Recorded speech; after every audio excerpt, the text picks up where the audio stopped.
My name is Claire Bennett. I am 32 years old, and I always thought Christmas was about family warmth and belonging. I was the daughter who sent money home every month, the sister who picked up the pieces, the one they could always count on. So when I walked into a holiday potluck and heard by accident that my parents had thrown a Christmas party without even telling me, something inside me cracked. Why was I the easiest one to erase after all I had given?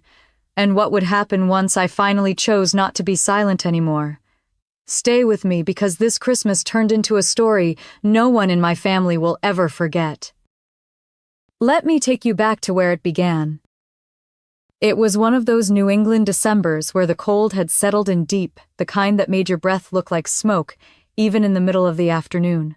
I had driven out to Worcester to join my mother's side of the family for what was supposed to be a casual Christmas potluck. My aunt's backyard was strung with lights, a fire pit was blazing, and the folding tables were loaded with crock-pots, foil pans, and enough pies to feed the whole block. Kids were running around with red cheeks, someone had set up a Bluetooth speaker, blasting Mariah Carey, and the adults had already started pouring spiked eggnog into plastic cups. I balanced a paper plate with ham slices and macaroni salad, trying to find a spot near the buffet where I wouldn't be in the way. Jenny, my cousin, came over with a candy cane in one hand and her phone in the other. She was laughing at something on the screen, hair falling into her face. Without looking up, she said brightly, "So did you have a good time at your parents' Christmas party last night?" For a second, I thought she was joking. I blinked at her. "What party?" She finally looked up, confused by my expression, and then let out a quick laugh like she had caught me teasing. "The party at your parents' place, Claire. Don't tell me you skipped it." The words sank in slowly, heavier than the fork in my hand. I forced a smile that didn't feel right on my face and mumbled something about needing to grab another napkin. My stomach tightened as I set the plate down, the macaroni wobbling under the plastic. Around me, people were laughing, clinking cups, children screaming by the swing set. Everything looked normal except for the strange ringing in my ears. I slipped through the kitchen door into the hallway, heart beating faster, and found a quiet corner near the coat rack. My hands shook as I dug my phone from my bag. No missed calls, no texts, nothing that said party, nothing that even hinted at it. I pressed my palms against my thighs, trying to steady myself. It wasn't that I needed an invitation to know I belonged. It was that they hadn't thought I did. From the dining room window, I could see my mother in her pale blue cardigan, the one she wore every holiday, talking to Aunt Carol, with her usual calm smile. She looked composed, graceful, as if the world was exactly how it should be. I swallowed hard, the lump in my throat making it hard to breathe. Jenny came back through the kitchen a few minutes later, holding a gingerbread cookie. She waved casually before drifting toward the fire pit outside, completely unaware of the silence that had dropped over me. I pulled on my coat and scarf and slipped out the front door. The cold slapped me awake, but it didn't stop the ache sitting in my chest. My car was parked at the end of the driveway, already dusted with a thin layer of frost. I climbed inside, shut the door, and sat with the engine off. My reflection stared back at me from the dark window, eyes wide and wet. I pressed my head against the steering wheel and tried to steady my breathing. Hurt, angry, tired, it was all tangled together. The last Christmas I remembered with my father before he passed, he had insisted we all sit around the piano while he played carols off key, laughing when we rolled our eyes. I had thought family was unshakable then. Now, years later, it felt like I had been erased without anyone even noticing. The voices from the backyard carried faintly through the cold. More laughter, someone shouting about burning marshmallows. My phone buzzed once, a random promotional email, and then went silent again. I let it fall into my lap. I sat there in the dark for a long time before I started the car, the heater blasting against my frozen fingers. My face felt hot, though my eyes burning. I didn't know what hurt more, that they had planned a Christmas without me, or that no one seemed surprised I wasn't there. The drive back to my apartment in Brookline felt longer than usual. Streetlights cast yellow circles on the wet pavement, Christmas wreaths hung on lampposts, and houses glowed with strings of colored bulbs. Each cheerful display made me feel more alone. By the time I pulled into my complex, the anger had faded into a dull heaviness. Inside, I tossed my coat on the chair and kicked off my boots. The apartment smelled faintly of pine from the small fake tree in the corner. I had decorated it half-heartedly a week earlier only because Maddie had texted a photo of the one in her dorm, and I didn't want to admit I hadn't bothered. I sank onto the couch staring at the blinking lights. My phone sat on the coffee table face down. I reached for it once, twice, then pulled my hand back. If I called my mother now, she would tell me I was being dramatic. That word always felt like a slap, the same one she used when I cried at my father's funeral, the same one when I called her after I lost my job 5 years ago. Don't be dramatic, Claire. You'll land on your feet. The memory tightened my chest again. I stood and paced the room, the sound of my socks dragging on the wood floor filling the silence. Finally, I grabbed the phone, my thumb hovering over her number. My reflection in the black screen looked tired, the kind of tired that didn't go away with sleep. I pressed call. The line rang twice before her familiar voice picked up warm but brisk, the one she used with store clerks. "Hi, honey. Everything all right?"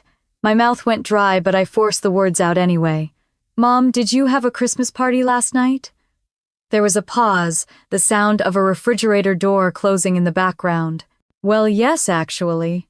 "Why do you ask?" I gripped the phone tighter. "No one told me." She chuckled softly. "Oh, Claire, don't make this a big deal. You're always so busy with work. We didn't want to pressure you." My jaw clenched. "I am family mom. Yes, but you travel, you work long hours, and these things get complicated. You understand, right?" The words twisted inside me. I didn't understand, but I knew better than to say that out loud. Silence hung heavy until she asked, "You're not mad, are you?" I closed my eyes. "I don't even know what I am."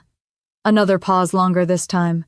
Then she said quietly, "We thought it would be easier this way. Less pressure on everyone. Easier." The words stung more than anything else. Not forgotten, just erased, because I was the easy one to erase. I pulled the phone from my ear and stared at the screen, the call still connected, her voice muffled in the distance. Finally, I whispered, "I need to go." "All right, sweetheart," she said, as if everything was perfectly fine.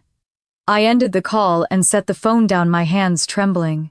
The apartment lights blinked softly, the little tree glowing in the corner. My chest ached, but beneath the hurt was something steadier, sharper. I sat there for a long while, listening to the hum of the heater, letting the silence say what words could not. I turned off the lamp in the living room and walked into the kitchen because I needed something to do with my hands. The counters were clean, the sink empty, and the silence pressed in so tightly I felt like I might break it just by breathing too loud. I reached for my phone again. I told myself I would not, that I should just go to bed and let it go, but the need to hear her voice, even if it hurt, was stronger. I tapped her name before I could change my mind. She answered almost right away, cheerful in that practiced tone that sounded the same whether she was speaking to the pastor or the woman at the post office. "Hi, honey," she said, "everything all right?" I steadied my voice and asked why I had to hear from Jenny that there was a Christmas party at the house. I wanted to hear her say it out loud. There was a pause and then the soft laugh she always used to soften sharp edges. "Oh, Claire, it was nothing big, just a little gathering. We knew you would be busy, and I did not want you to feel pressured." That word again, busy. I felt heat rise to my face. I said, "I am your daughter, not a client you are trying to schedule." She let out a breath that sounded like a sigh but also like dismissal. "Do not be dramatic," she said. "We thought it would be easier for everyone." I pressed my palm hard into the counter. Easier for who? She did not answer that. Instead, she told me Maddie had decorated the tree beautifully, that the house looked so cozy that the neighbors had dropped by. Every detail was a stitch tightening around me, making it clearer that my absence had not left even a wrinkle in the fabric. "Let me talk to Dad," I said. There was a shuffle, the sound of the phone being passed, and then my father's voice, low and distracted. "Hey, kiddo, how are you holding up?" I asked if he knew about the party. He hesitated, then said, "Yes, of course your mom thought it might be best to keep it small." I asked why I had not been told. He stumbled over his words, saying something about how they figured I would be tired from work, that I would not want to drive out in the snow. I could hear the television in the background muffled sports commentary, and I knew his eyes were glued to the screen even while he spoke. "It is not about driving or snow," I said. "It is about not being wanted." He went quiet, then cleared his throat. "We are sorry if your feelings were hurt." If. The smallest word, but it carried the weight of a dismissal I knew too well. I swallowed hard. "Thanks for being honest," I said finally. "I will let you go." He tried to end it kindly. Said they loved me, but the words sounded like something read from a card. I hung up first. The kitchen light felt too bright, so I switched it off and stood in the half-dark. My reflection in the window looked tired, the outline of someone who had given too much for too long. I walked back into the living room and sat down with the notebook I kept in the drawer under the coffee table. It usually held grocery lists and reminders, but I opened to a clean page and wrote the date. Mortgage. I wrote the number due each month, 1,800. Utilities. Prescription, refills. Tuition for Maddie's spring semester due in a few weeks. Each line sat neatly on the page, harmless in ink, heavy in truth. My pen hovered over the paper as I thought about the years behind those numbers. The nights I stayed late at Bay Street Partners balancing accounts for clients, then turned around and balanced my parents too. The mornings I wired money before I even paid my own rent. The times I told myself it was temporary. I shut the notebook and slid it back into the drawer. I was not ready to decide anything yet, but seeing it written made the shape of my life too clear to ignore. I sat there until the apartment seemed to hum with it, until the little tree lights blurred. When I finally lay down, I left the lamp on. Sleep was thin, broken by dreams of crowded rooms where my chair had been pulled away. I woke before dawn, the window rimmed with frost. I made coffee and stood barefoot at the glass, watching the first flakes drift down soft and slow. The city was still waiting. I thought about calling my mother again, demanding an apology, begging for recognition. Instead, I let the phone stay face down on the counter. The heater clicked on and filled the silence, steady and warm. I wrapped both hands around the coffee mug and told myself the truth. It was not that they forgot me. It was that they had decided life was easier without me. That thought sat heavy but also sharp, like a stone I could finally see in daylight. I stayed at the window, letting the gray morning settle, and waited for the day to begin. I pulled the notebook back out later that morning because the words I had written the night before would not leave me alone.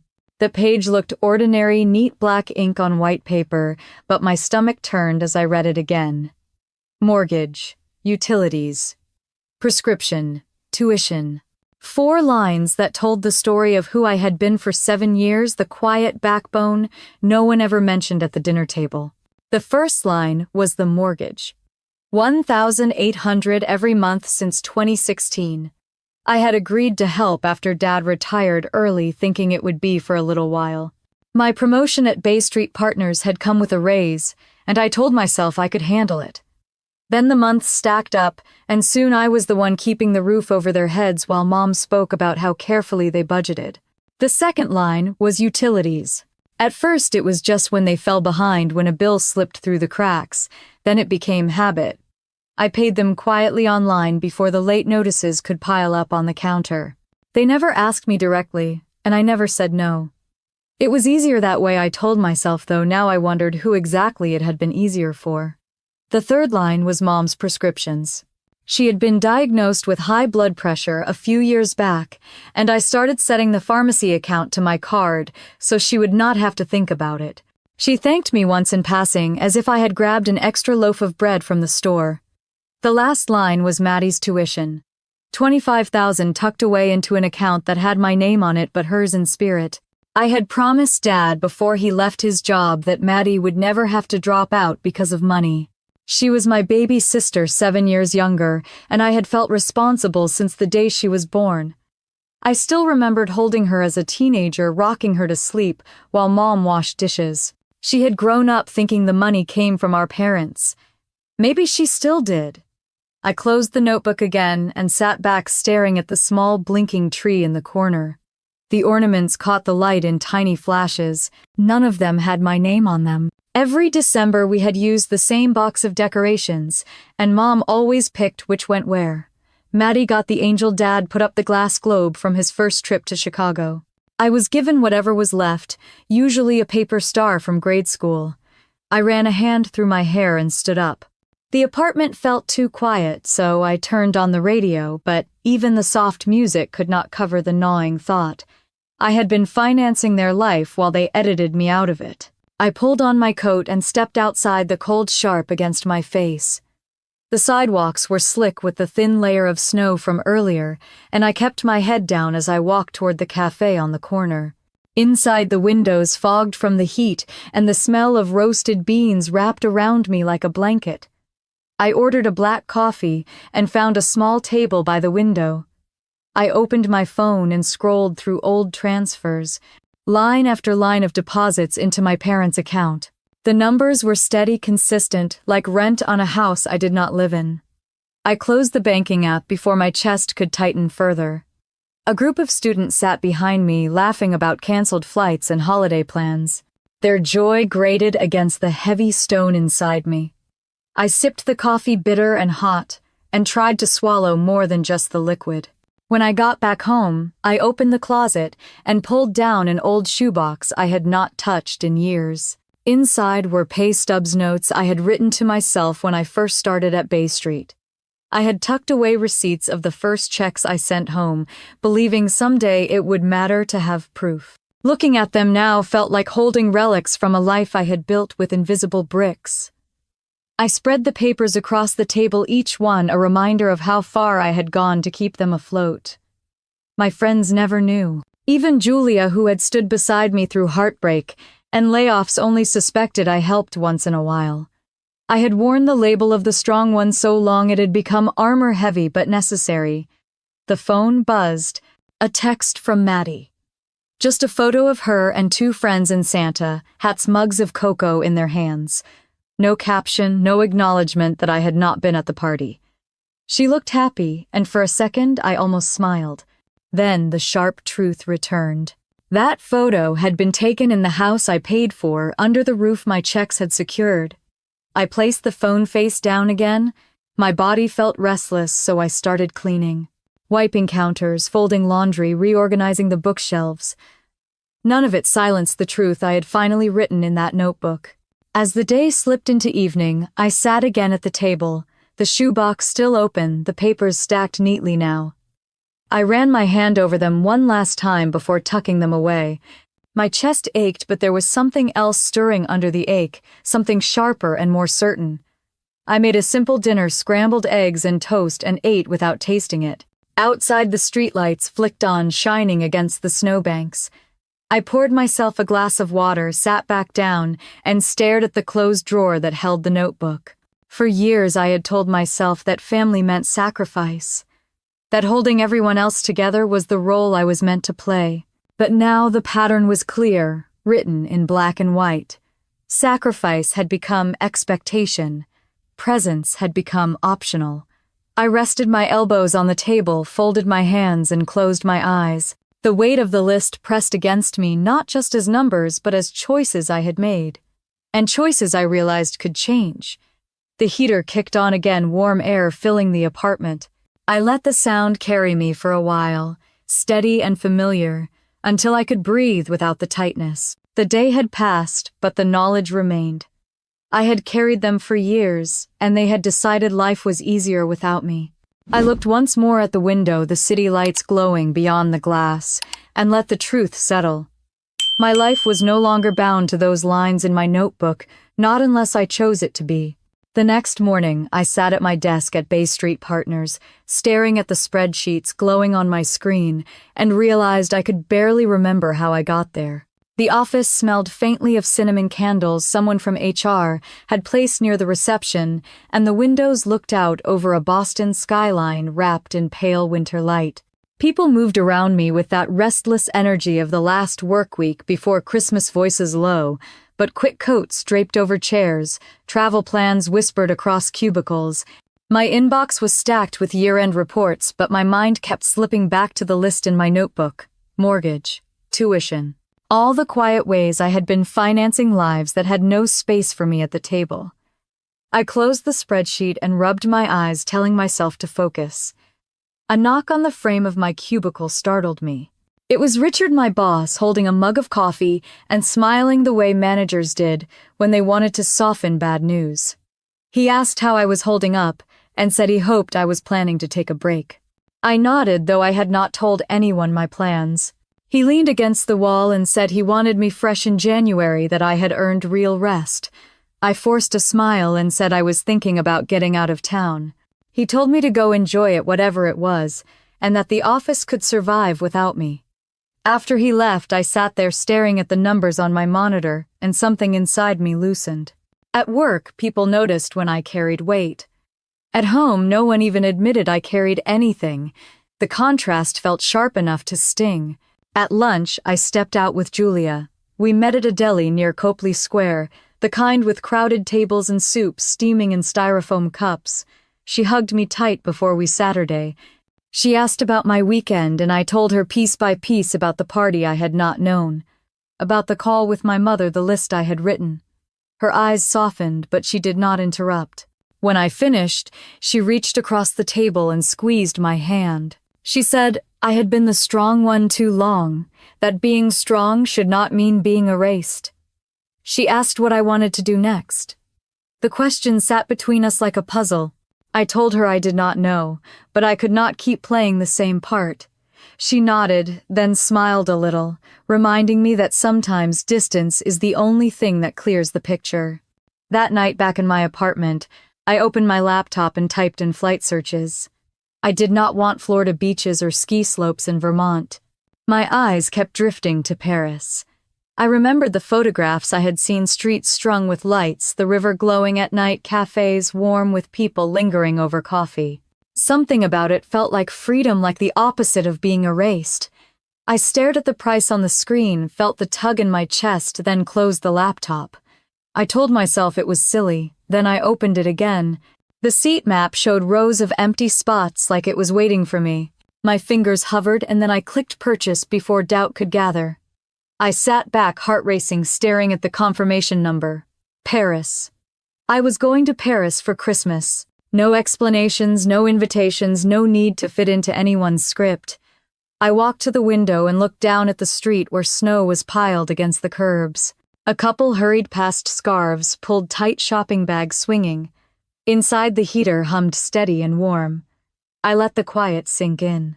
Later, I pulled out my suitcase from the closet and set it on the bed.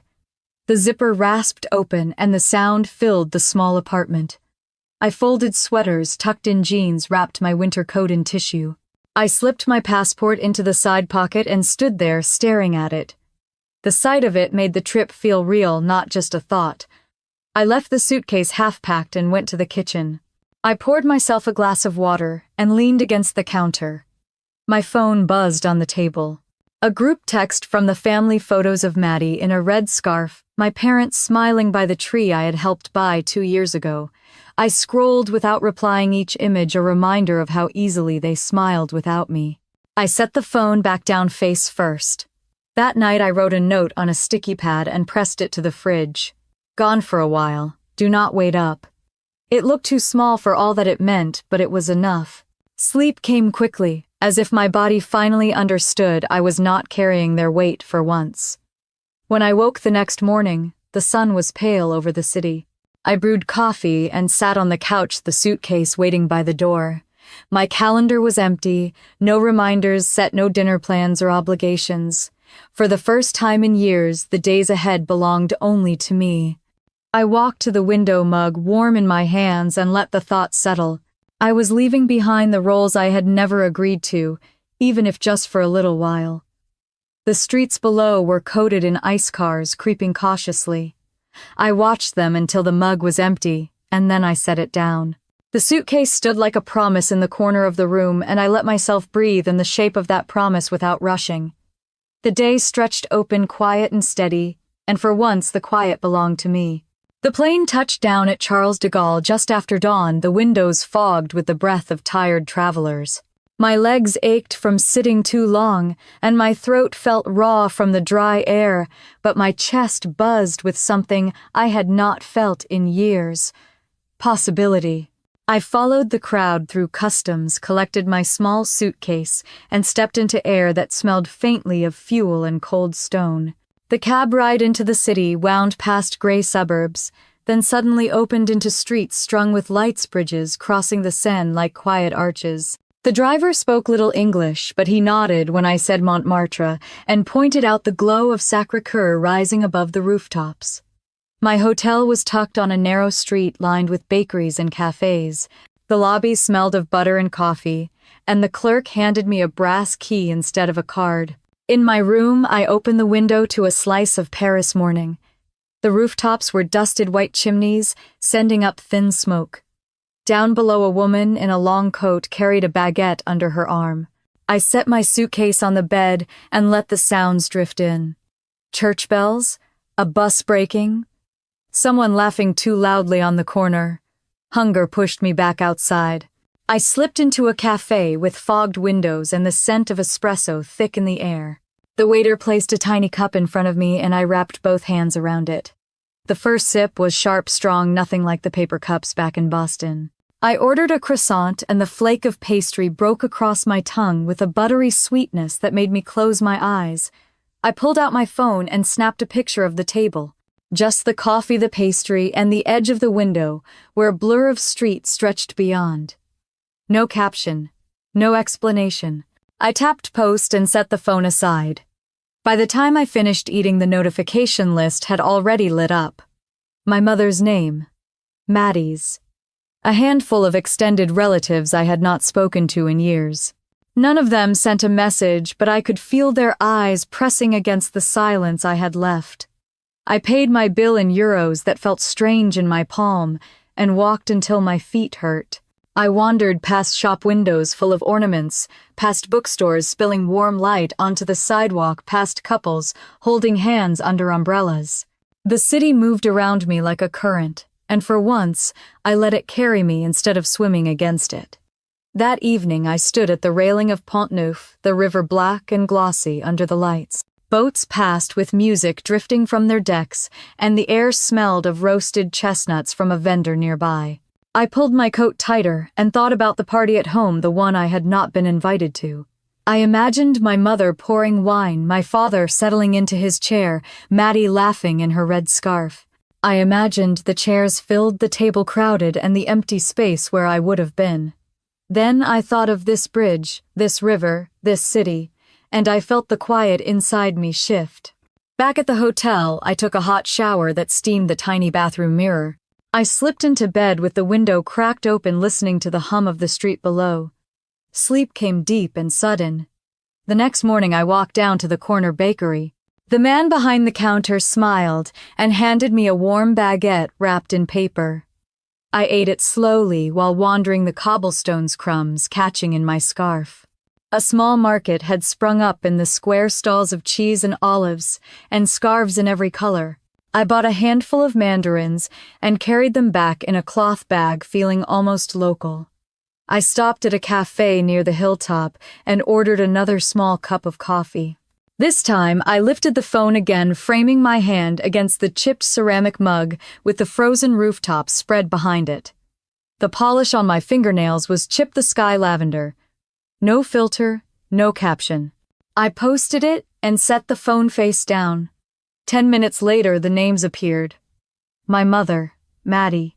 2 of Maddie's friends I had not spoken to since her graduation. They saw it, but no one said a word. Still, I could feel the difference. The silence was no longer absence. It was presence withheld. I imagined them at the kitchen table, sliding their phones beside their plates, glancing at the screen between bites of leftovers. I pictured my mother pressing her lips together, Maddie's eyes narrowing. I wondered if they felt the hollow where I had been, if they noticed the gap now that I was not filling it. I tucked the phone away and stayed at the cafe until the light faded. The bells of Sacré-Cœur rang across the rooftops, deep and slow. I wrapped my scarf tighter and walked back toward the hotel, the city glowing with strings of white light. In my room, I opened my journal. I wrote nothing poetic, just lists. Things I did not have to do here. No small talk, no pretending I was fine, no RSVP, no gift registry, only me and the sound of a city moving around me. When I finished, I set the pen down and looked at the small window. The glass reflected my face and the thin line of lights beyond. My chest felt heavy, but it was a different kind of heavy. Not the weight of obligation, but the weight of being finally alone with myself. I climbed into bed, pulled the blanket over my shoulders, and let the hum of the heater mix with the faint laughter from the street below. The night stretched quiet, and for once I did not push against it. I let it hold me. The morning broke gray and damp, a drizzle softening the rooftops outside my window. I wrapped myself in a sweater and padded down to the lobby, where the smell of fresh bread floated in from the bakery next door. I carried a small croissant and coffee back up to my room, set them on the desk, and powered on my phone out of habit. The first thing I saw was a string of missed calls from my mother's number. A few from my father. One from Maddie. My chest tightened, but I told myself it was nothing, maybe just holiday greetings spilling late. I scrolled further and saw the email notifications. My stomach sank as soon as I read the subject line. Bay State Mortgage. Payment reminder. The message was polite, mechanical. The December payment had not been received. A red notice would be mailed to the property address. I stared at the words until the letters blurred. For years that payment had come from my account like clockwork. I had never missed once. This time I had not scheduled it. This time I had let the silence answer for me. The phone buzzed again while I sat there, the sound sharp in the small room. A voicemail popped up. I pressed play before I could stop myself. My father's voice filled the space, rough and halting. He said the bank had called the house, that an official notice might arrive any day, and asked if I could check my end. He sounded embarrassed, his voice dropping lower like he hoped no one else would hear. I closed my eyes and listened to the scrape of his chair in the background, the familiar sound of him shifting at the kitchen table. I could picture it so clearly, him leaning on the wood grain worn from decades of dinners, staring at the bills lined up in front of him. I set the phone down and tried to focus on the coffee, but it had gone cold. I poured it into the sink and watched the swirl circle the drain. By afternoon, the drizzle had turned to steady rain. I walked along the narrow streets with my hood up, the stones slick under my boots. The shops were still bright with Christmas decorations, but I kept seeing that subject line in my head, the way the words were phrased with such clinical distance. Past due, immediate attention required. I ducked into a cafe to warm up. The waiter brought me a café crème, and I cupped it between my palms. My phone buzzed again. Another voicemail, this time from my mother. Her voice was steady but clipped. She asked if I had forgotten the payment, said it must have slipped through the cracks, then added that the bank had sounded concerned. I heard a tightness in her tone I recognized. Fear dressed as control.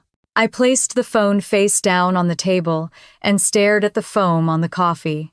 Around me, people chatted in French, their voices rising and falling like a song I could not follow. I breathed slowly, telling myself I had done nothing wrong. I had paid for years without being asked, and no one had thanked me. Now, silence had spoken louder than words. When I returned to the hotel that evening, the front desk clerk handed me a small slip. A message had come through the lobby phone for me. It was from Julia. She said she had tried my cell and wanted to make sure I was okay. I carried the note upstairs and called her back. Her voice was warm, a thread pulling me home. She asked how Paris was. I told her it was beautiful, that the lights looked like they floated on the river at night, but then my words trailed off. She asked what was wrong, and I told her about the mortgage email, about the calls piling up, about the silence I had chosen, and how it was finally being noticed. Julia let the line stay quiet for a moment. Then she said what I needed to hear, that it was not my responsibility to keep bailing them out. That silence did not mean cruelty, it meant boundaries. She reminded me that they had decided I was easier to erase, and now they were learning what that actually cost. I sat on the edge of the bed, clutching the phone to my ear, tears prickling behind my eyes. Her words did not erase the ache, but they steadied me. After we hung up, I stood at the window. The rain had eased and the city glittered wet under the street lamps. I pulled the curtain closed and lay down, but my phone kept buzzing against the nightstand.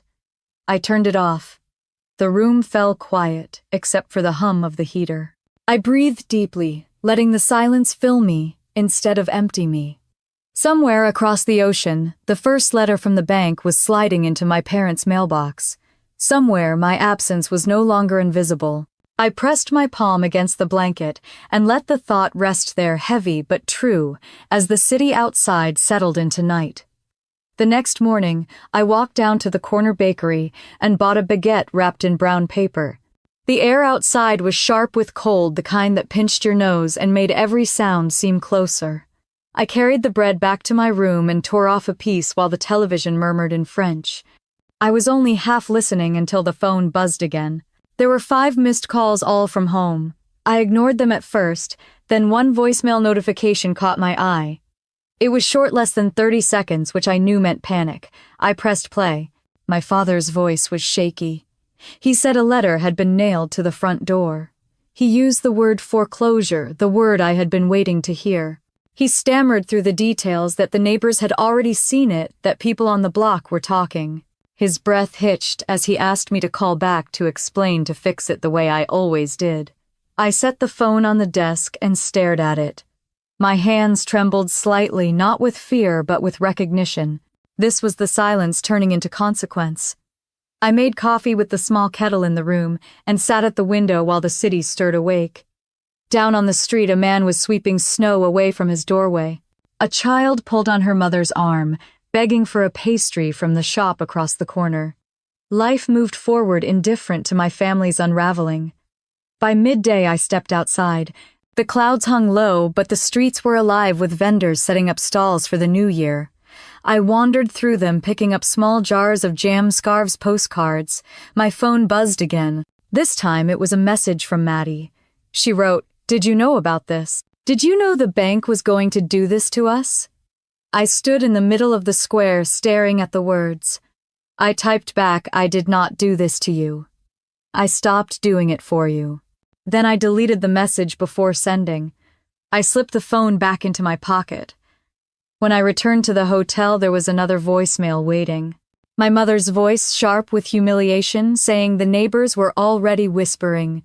She said Mrs. Parker from next door had seen the notice and told the ladies at church. My mother's tone cracked between anger and desperation.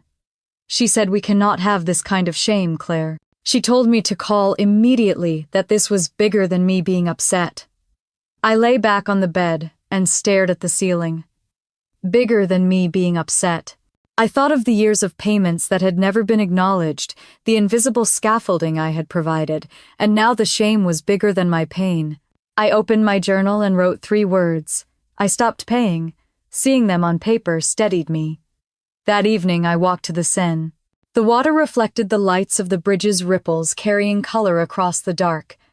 I leaned against the railing and breathed deeply, letting the cold sting my lungs. My phone buzzed again. I pulled it out and saw a text from Julia. She wrote, "Your mom called me." She sounded frantic. "Are you all right?" I typed back, "I am fine." "They are not." Then I added, "I cannot keep holding it all." Julia replied quickly, "You should not. Let them face it." I put the phone away and stayed at the river until my fingers went numb. Around me, couples strolled with scarves tucked tight, tourists took pictures of the towers glowing in the distance. I felt both small and solid, a part of the city's pulse, but anchored in my own stillness. Back in my room, I heated the baguette in the oven until it crisped again. I ate it with jam and poured myself a glass of water. The voicemails kept stacking, each one shorter and more urgent, like their words were running out. I did not press play. I pulled the curtains closed and sat on the bed with the blanket wrapped around my shoulders. Somewhere back in Massachusetts, a white paper was nailed to the door of the house I had kept standing. Somewhere neighbors were whispering about the Bennett family and their oldest daughter who had always seemed absent. I rested my head against the wall and let the hum of the heater fill the silence. For the first time in years, I felt the balance tilt. The burden was no longer mine to carry, and the sound of it slipping from my shoulders was quieter than I expected. The next morning I woke to a pale light seeping through the curtains and the muffled sound of church bells carrying across the rooftops. My phone was heavy with missed calls again, but one message caught my attention. It was from Maddie. She wrote, "They are saying my classes might get cancelled. Did you stop paying?" I read the words 3 times, my chest tightening. I sat on the edge of the bed, feet pressed to the cold floor, staring at the screen. I wanted to remind her of all the deposits I had made, the hours I had worked overtime, so her tuition check never bounced the times I skipped vacations to make sure her books were covered. But my fingers hovered without typing. Instead, I set the phone down and stood by the window. Down below, shopkeepers were unlocking doors, children bundled in scarves, tugging at parents' arms. Life outside was moving forward while inside me the past 7 years pressed like a weight I could no longer lift. The phone buzzed again.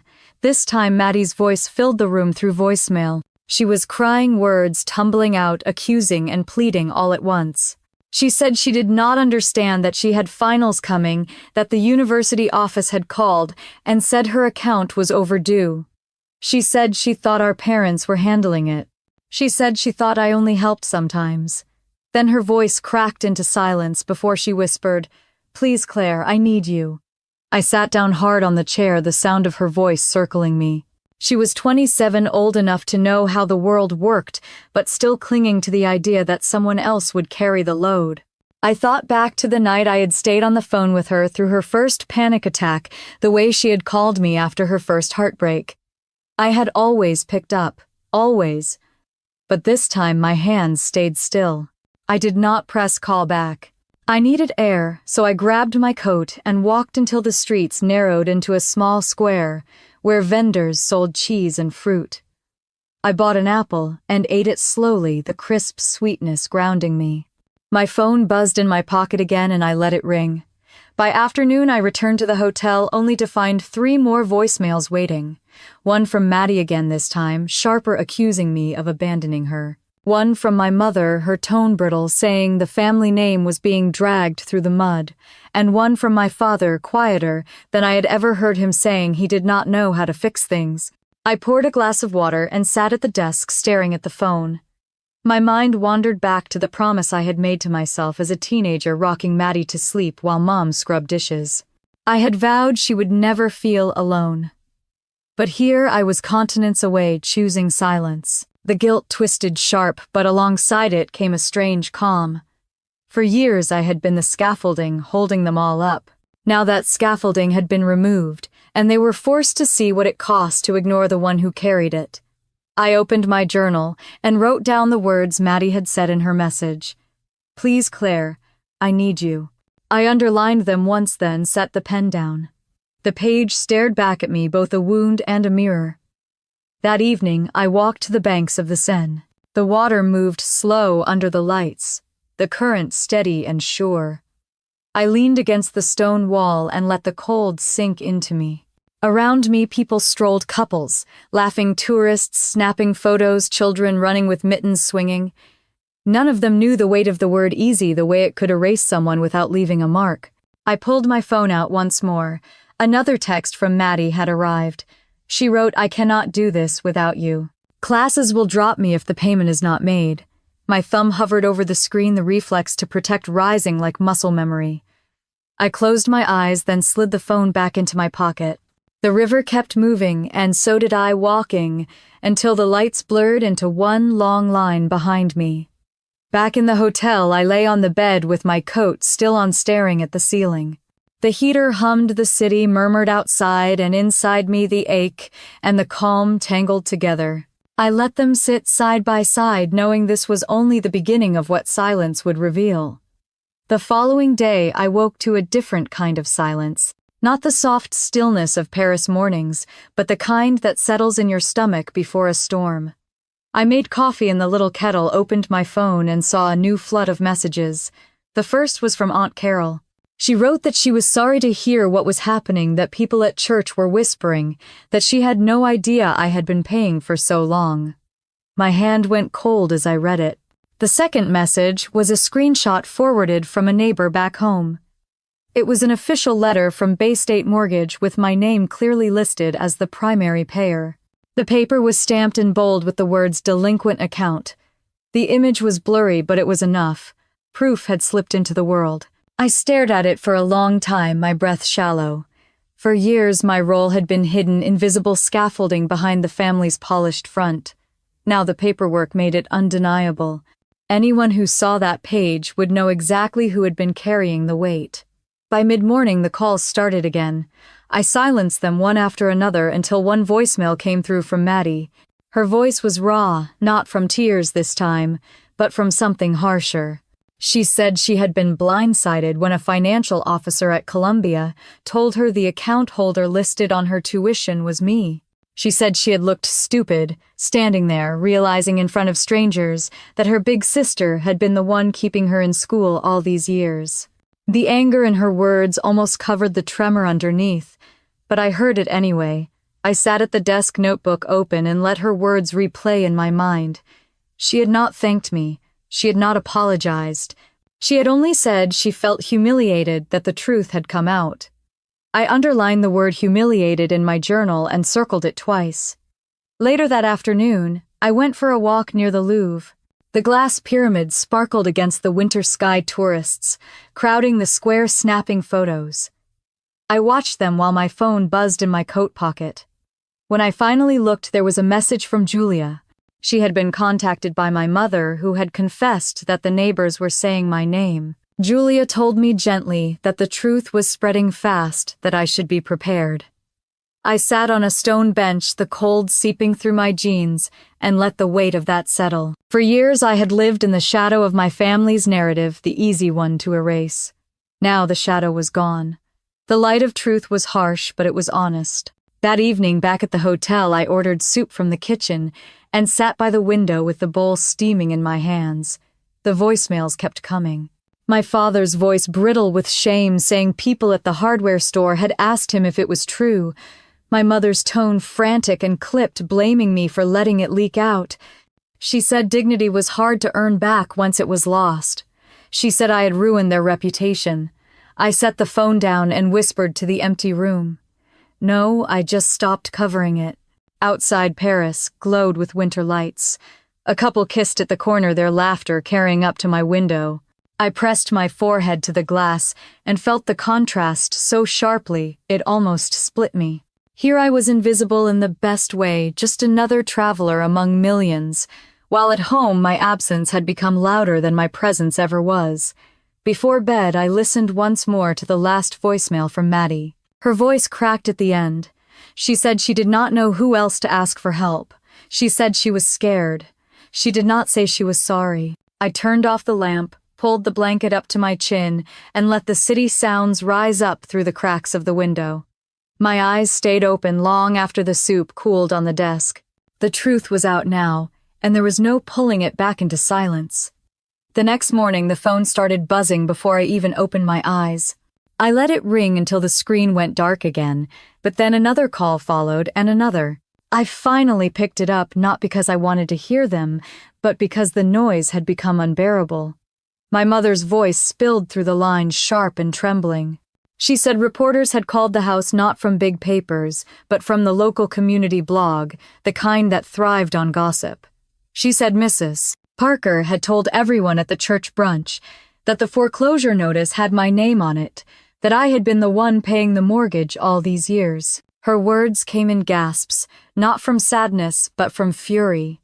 She said I had humiliated them in front of their friends. I kept the phone at my ear but said nothing. My silence stretched so long that she finally asked if I was still there. I said yes quietly, then set the phone on the desk so her voice became muffled noise in the background. When she finally hung up, another voicemail notification appeared. This one from Maddie. Her voice was raw, almost unrecognizable. She said the university office had frozen her account until the overdue tuition was paid. She said she was going to lose her classes, maybe her housing. She begged me to call back, begged me to fix it like I always had. At the end, her voice broke into sobs. I sat on the bed staring at the window where frost clung to the edges of the glass. The city outside was waking up buses, rumbling vendors opening their shops, but inside me everything was still. For years they had counted on me to fill the silence with solutions. Now the silence was theirs to face. By midday I walked to a cafe near the river and ordered a coffee. I sat outside even though the air was cold enough to sting my skin. My phone buzzed again. This time it was my father. His voicemail was different. His tone was low and tired, like he had aged in a matter of days. He said he did not know how things had gotten this far. That he had trusted Mom to manage, that he thought Maddie would be more responsible by now. Then he said words I had never heard from him before. He said they needed me home. I put the phone in my pocket and stared at the steam rising from my cup. The idea of being needed sounded strange, now hollow. They had not needed me when they excluded me from Christmas. They had not needed me when they laughed about how busy I was. They only needed me when the scaffolding was gone and the house was shaking. I stayed there for hours, watching the light fade from gray to gold, the city moving around me. At one point, I pulled out my journal and wrote down his words. "We need you home." I underlined them once, then closed the book. That night, I walked through the streets strung with white lights. Families moved together, children pointing at window displays, couples pausing to kiss beneath the decorations. I stopped at Pont Marie, leaning on the railing, the river black and steady below. My phone buzzed again. This time I answered. Maddie's voice rushed through the line before I could say hello. She said she was desperate, that she had nowhere else to turn, that she could not believe I was ignoring her. I listened without interrupting. When she finally stopped to breathe, I asked softly, "What did you think was happening all these years?" The silence on her end was sharp. Then she said she thought Mom and Dad had saved, that maybe Dad's retirement package was bigger than she realized. She said she thought the checks just came from somewhere. I told her they came from me. Every month. Every semester. She whispered my name, but no other words came. I let the pause sit there between us. For once, it was her turn to feel the weight of it. Then I told her I had to go, and ended the call before she could speak again. Back at the hotel, I poured a glass of water and sat by the window. The city below was alive with music and laughter, but inside my room it was quiet. My phone lay on the table, the screen lighting up with another call. I turned it face down. The truth was out. They had asked for me in every possible way. And still I chose silence. I leaned back in the chair, the glass cool in my hand, and let the night close in. The heater hummed, the river moved, and somewhere across the ocean my family sat in a house that no longer belonged to them, wondering how it all had slipped away. Snow began to fall in Paris the next morning, soft flakes drifting sideways against the windows of the hotel. I stood with a mug of coffee, warming my hands, and watched the rooftops blur under white. The phone on the desk buzzed once, then again, then again. I ignored it until the screen went dark, but the silence that followed was heavier than the ringing. By noon, I walked to a cafe across from the Seine. The windows were fogged, the tables crowded, and the air smelled of butter and smoke. I ordered onion soup and sat near the corner, the bowl steaming in front of me. My phone vibrated on the table, and this time I turned it over. 6 voicemails, all from home. My stomach clenched, but I pressed play anyway. The first was my mother's voice, thinner than usual. She said the bank had scheduled a final inspection, that the locks might be changed before the end of the month. She said she could not show her face at church. Her words cracked once, then she swallowed it down and ended the call without goodbye. The second voicemail was my father. He sounded older, like the weight of every year had caught up to him in a week. He said the hardware store customers avoided his eyes now that he wished things had been different. He did not ask me to call back. He just said he was sorry, then the line clicked dead. The third was Maddie. Her voice carried a fury that only comes from fear. She shouted that her tuition account was frozen, that she had begged the financial office for more time, that she could not believe I had done this to her. Then her voice broke, and she whispered, "Please, I do not know what to do." I let the rest play in the background, their voices overlapping in my head, each one desperate in its own way. The soup cooled as I listened. I lifted the spoon once, set it back down, and finally pushed the bowl aside. The cafe door opened, and a rush of cold air swept through. I watched strangers bundle their coats tighter, stamping snow from their boots, moving on with their day.